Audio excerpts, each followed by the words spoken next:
এখন এদেশের মানুষের মারা খুব সহজ। এখন আমি হাদি ভাইয়ের পক্ষে কিছু বলবো, 2 দিন পর আমরা মেরা ফেলবো। এটাই তো চলতেছে এই দেশে, ঠিক আছে না?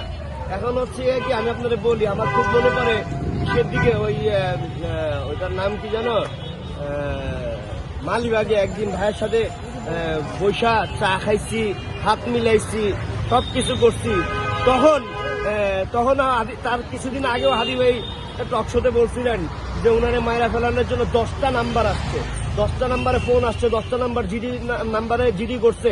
নাইলে পরবর্তীতে যদি সিআইডি বা কোনো মানে গোয়েন্দা সংস্থা বলে যে আপনি জিডি করেন নাই কেন, এই জন্য উনি জিডি করছে, তারপরও তার প্রোটোকল দেওয়া হয় নাই।